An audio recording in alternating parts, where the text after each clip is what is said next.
on est en travaux sur corde sur la maintenance industrielle autour de l'étang de Berre depuis 1998. On a commencé à travailler avec l'Algérie par l'intermédiaire de sociétés qui nous ont emmenés dans leurs valises pour faire le changement de nez de torche sur Skikda, sur la raffinerie Naftec qui est détenue par Sonatrach à Skikda.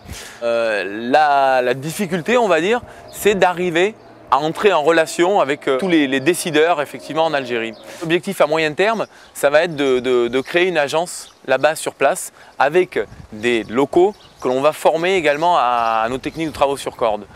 Le fait d'être français, c'est un atout parce qu'à la fois on a beaucoup moins la barrière de la langue, on a un système administratif qui est quand même basé sur le nôtre, on a une relation effectivement depuis longtemps, mais il ne faut pas s'endormir sur ses lauriers.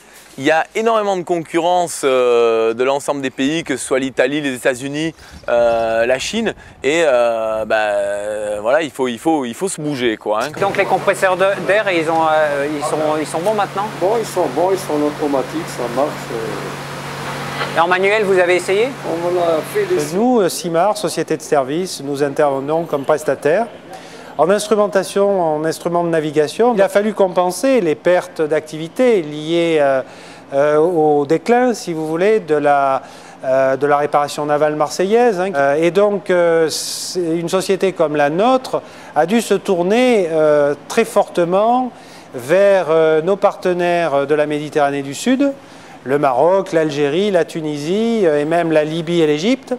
Et donc pour nous, ce sont des pôles de croissance très intéressants pour continuer à vivre et se développer dans notre métier. Il est clair que ça passe par cette ouverture vers la Méditerranée. La Méditerranée, pour moi, c'était évident et pourtant, je ne m'y suis pas intéressé avant ces 2 ou 3 dernières années, puisque je travaille avec la Chine, la Russie, le territoire nord-américain. Alors j'ai trouvé une proximité, que nous avons pris une participation dans une usine à l'Ayoun, c'est-à-dire dans le Sahara occidental, projet avec 3 bateaux réfrigérés ainsi que 4 usines qui vont produire en exclusivité pour Seafood Export avec un investissement capitalistique donc, de notre société directement. Dans le projet, c'est plus de 300 personnes qui travaillent sur place, donc des Marocains, des Sahraouis de la région. Et alors moi, j'ai l'impression qu'on peut absolument commercer dans tous les pays.